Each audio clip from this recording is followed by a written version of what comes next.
할렐루야. 오늘 하루도 주님 안에서 믿음의 복된 삶 살아가시는 예림의 모든 성도님들, 예배자들 되시기를 축복합니다.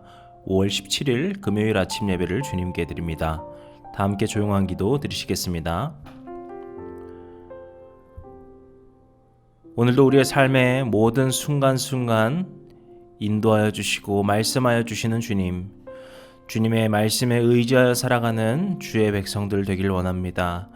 그렇게 우리가 주님을 붙들고 이 자리에 주님 앞에 나아왔사오니 우리의 믿음을 주님 받아주시고 오늘 예배가 오직 주님께만 드려지는 예배가 되고 우리의 귀가, 우리의 마음이, 우리의 눈이, 우리의 모든 것이 오직 주님만을 바라고 구하는 복된 예배의 시간 되도록 도와주시옵소서. 모든 시간을 주님께 맡겨드려오며 모든 말씀 예수님의 이름으로 기도드렸습니다. 아멘. 오늘 함께 고백할 시편의 찬양은 시편 21편 1절 2절 말씀입니다. 여호와여, 왕이 주의 힘으로 말미암아 기뻐하며 주의 구원으로 말미암아 크게 즐거워하리이다. 그의 마음의 소원을 들어주셨으며 그의 입술의 요구를 거절하지 아니하셨나이다. 아멘. 오늘 우리에게 주시는 하나님의 말씀은 사도행전 8장 9절에서 25절까지의 말씀입니다.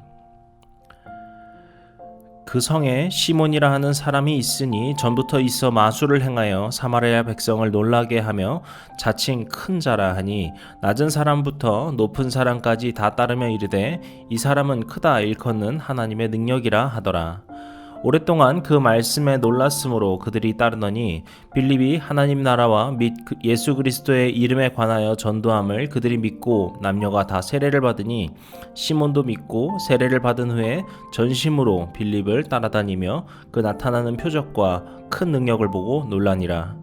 예루살렘에 있는 사도들이 사마리아도 하나님의 말씀을 받았다 함을 듣고 베드로와 요한을 보내매 그들이 내려가서 그들을 위하여 성령 받기를 기도하니 이는 아직 한 사람에게도 성령 내리신 일이 없고 오직 주 예수 그리스도의 이름으로 세례만 받을 뿐이더라. 이에 두 사도가 그들에게 안수함에 성령을 받는지라. 시몬이 사도들의 안수로 성령 받는 것을 보고 돈을 들여 이르되 이 권능을 내게도 주어 누구든지 내게 안수하는 사람을 성령을 받게 하여 주소서 하니 베드로가 이르되 내가 하나님의 선물을 돈 주고 살 줄로 생각하였으니 내 은과 내가 함께 망할지어다. 하나님 앞에서 내 마음이 바르지 못하니 이 도에는 내가 관계도 없고 분깃될 것도 없느니라. 그러므로 너의 이 약함을 회개하고 주께 기도하라. 혹 마음에 품은 것을 사하여 주시리라. 내가 보니 너는 악독이 가득하여 불의에 매인 바 되었도다. 시몬이 대답하여 이르되 나를 위하여 주께 기도하여 말한 것이 하나도 내게 임하지 않게 하소서 하니라. 두 사도가 주의 말씀을 증언하여 말한 후 예루살렘으로 들어갈새 사마리아인의 여러 마을에서 복음을 전하니라. 아멘. 어제부터 우리는 사마리아 선교에 관한 이야기를 하고 있습니다. 그리고 이제 사마리아 성에 본격적으로 빌립이 들어가게 되죠. 그런데 여기서 시몬이라고 하는 사람을 보게 되는데요. 그는 마술사라고 합니다. 여기서 이 마술사라고 하는 것은 지금 우리가 생각하는 뭔가 이렇게 신기하고 재밌는 그런 엔터테이너적인 것이 아니라요. 이 마귀라고 하는 자들은 점성술사가 되기도 하고 아니면 자기만의 어떤 특별한 재주나 어떤 주술적인 능력을 갖고 있다라고 주장하는 그런 사람들이었습니다. 그래서 1절을 보시면은 그가 스스로를 큰 자라고 불렀다라고 하는 것이죠. 이것이 자칭, 그러니까 스스로가 큰 자라고 한다는 점에서 그가 정말로 엄청 대단한 그런 권위자는 아닌 것으로 우리가 알 수 있지만 그럼에도 2절을 보시게 되면은 10절을 보시게 되면은 사람들이 그를 많이 따랐다. 특히 낮은 사람부터 높은 사람까지 그를 따랐다라는 점에서 그가 어떤 선동가나 혹은 그 지역에 스피커로서 역할을 했다라고도 볼 수 있겠습니다. 그런데 빌립이 이 사마리아 성에 들어와서 예수 그리스도의 복음에 대해서 전하고 나니까 그리고 사람들이 세례를 받게 되는 일들이 생기죠. 그것을 받아들인 것입니다. 그리고 시몬도 그 말씀을 듣고서 세례를 받게 되죠.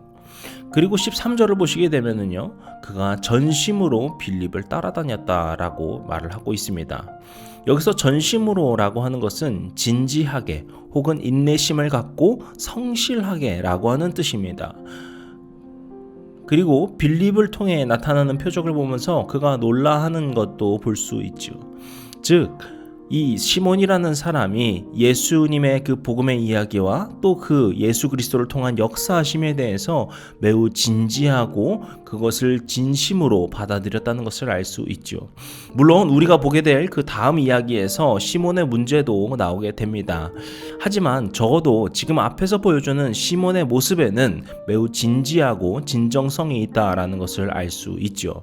그런데 이것은 생각해보면 참 쉽지가 않습니다. 그는 이미 마술사로 알려져서 또 어떤 추종자들이 충분히 있는 상태거든요. 그것을 통해서 많은 이득도 받았을 것이고요. 그 지역의 어떤 존경심도 받고 살아갔을 것입니다. 그런데 그런 그가 진짜 복음을 받아들이게 되는 것, 그때 자기의 그 마술이라고 하는 것들을 다 내려놓고 진정한 구주이신 예수님에 대해서 듣고 그것을 전심으로 받아들인다는 것은 생각해보면 참 쉽지가 않지요. 저는 이 점에서 참 복음의 역사라는 것이 어떻게 이렇게 놀랍게 나타나는가를 생각해보게 됩니다. 우리의 이 복음의 능력이라고 하는 것, 성령의 역사라고 하는 것은 우리가 생각한 방법으로, 우리가 예측한 방향으로 나타나는 것이 아니라 우리는 뜻하지 않았던 방법으로, 우리는 전혀 생각지도 못했던 그 사람 또는 그 장소에서 나타난다라는 것이죠. 그렇게 이 시몬의 변화를 통하여서 우리도 놀랄 수 있는 것이죠. 마찬가지로 우리도 살아가면서 우리가 그리스도의 향기를 내며 살아간다는 것은 때로는 이것이 무슨 의미인가라고 생각이 될 수도 있습니다. 하지만 우리의 그러한 모습을 통해서 성령께서 정말 우리는 생각하지도 못한 놀라운 방법으로 역사하실 것입니다. 그렇게 우리의 매일매일의 삶 속에서 그리스도의 향기가 되시고 축복의 통로가 되시고 그리스도를 닮아가는 그 모습으로 살아가시는 믿음의 복음의 전달자들 되시기를 축복합니다. 그런데 여기서 다시 이제 이야기를 진행하게 되면은 이 시몬에게 문제가 생기죠. 먼저 일단 이야기를 보면은요, 빌립을 통해서 사마리아에 복음이 전해졌다는 소식을 듣고서 사도들이 베드로와 요한을 보내게 됩니다. 그리고 이 베드로와 요한이 와서 보니까 많은 사람들이 복음에 대해서, 예수 그리스도에 대해서 받아들였는데 정작 이들에게 성령이 임하지 않았다라는 것을 알게 되죠. 그래서 그들을 위하여서 성령 받기를 기도하게 되고 성령이 그들에게 임하는 역사가 일어나게 되는데요. 이 모습을 본 시몬이 사도들에게 돈을 줍니다. 그리고 돈을 주면서 부탁을 하지요. 나에게도 이제 기도할 때 이렇게 성령을 받게 되는 능력을 주십시오 라고 하는 것입니다. 이 모습을 본 베드로는 시몬을 크게 꾸짖습니다. 하나님의 선물, 하나님의 능력을 돈으로 사려고 했던 그의 그 악한 생각에 혼을 낸 것이죠. 그렇게 베드로는 시몬을 크게 꾸짖고 계속해서 꾸짖는 이야기가 이어서 나오게 되고 마지막에 이 시몬이 용서를 구하면서 나를 위해 기도해달라고 하면서 이야기가 마무리가 됩니다. 그런데 저는 여기서 이 베드로가 꾸짖는 과정 속에서 중요하게 보았던 문장이 하나 있는데요. 21절에 보시면은 내 마음이 바르지 못하다라고 이야기를 합니다. 그리고 23절에도 보시면은 악독이 가득하며 불의에 매였구나 라고 하는 표현이 있습니다. 즉 여기서 베드로가 보게 된 것은 이 시몬에게는 어떤 마음속에 매우 일그러져 있는 부분이 있었다라는 것이죠. 처음에 설명한 것처럼 이 시몬은 마술사라고 하는, 지금으로 보면은 거의 사이비 교주와도 같은 사람입니다. 그리고 아마도 그가 갖고 있던 이 마술이라고 하는 어떤 기술 역시 이렇게 돈 주고 다른 사람에게 배웠을 가능성도 있겠습니다. 이런 그의 삶의 과정 속 어떤 가짜를 돈 주고 사서 그것을 통해서 다른 사람들을 현혹시키고 그렇게 해서 다른 사람들을 이렇게 끌어모으는 자신의 그 삶의 그 발자취 속에서 그의 마음의 많은 부분이 비뚤어져 있고 일그러져 있었다라는 것이죠. 그는 복음을 받았을 땐 전심을 다해서 받았지만 성령의 능력을 보자 갑자기 성령의 능력에 감격하는 것이 아니라 그것을 어떻게 이용하면 좋을까라고 하는 자신의 그 옛 모습과 옛 자아가 드러나면서 다시 그 옛날의 모습으로 돌아가 버렸다라는 것을 알 수 있습니다. 우리 삶에는요, 이처럼 우리를 끌어당기는 강한 힘이 있습니다. 그 힘은 다름이 아닌 옛 모습으로의 나로 다시금 끌어당기는 죄의 힘입니다.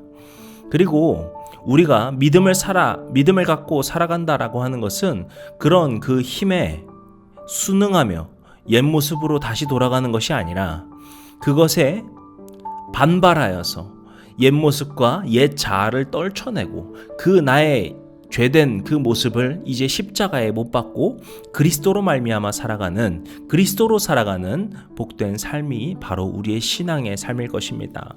이제 어쩌면 이 시몬이 걸어가야 될 길이기도 하겠죠. 사랑하는 성도 여러분, 오늘을 살아가는 우리의 믿음의 시련도 바로 그런 것입니다.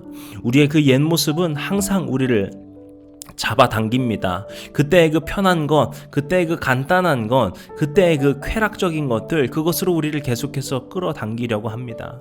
그때마다 우리는 그것을 단호하게 끊어낼 수 있어야 합니다. 밀어내버릴 수 있어야 합니다. 그리고 이제 나는 그것을 십자가에 못 박았노라고, 이제는 나는 그런 비뚤어진 것에서 벗어나고 오직 온전하신 예수 그리스도가 나의 믿음의 십자가가 되셔서, 중심이 되셔서 나는 그것을 붙들고 살아가리라고 결단하고 다짐해야 할 것입니다. 오늘 저와 여러분의 삶이 그러한 결단의 고백이 있는 삶이 되시기를 주님의 이름으로 간절히 축복합니다. 기도하시겠습니다. 주님께서 오늘도 우리를 만져주시고 인도하여 주시사 주님의 그 선한 길, 복된 길로 이끌어 주심을 믿습니다. 오늘도 주님께서 우리에게 말씀하셨고 이 시몬을 통하여서 우리의 신앙이 어찌해야 할지를 알려주셨습니다.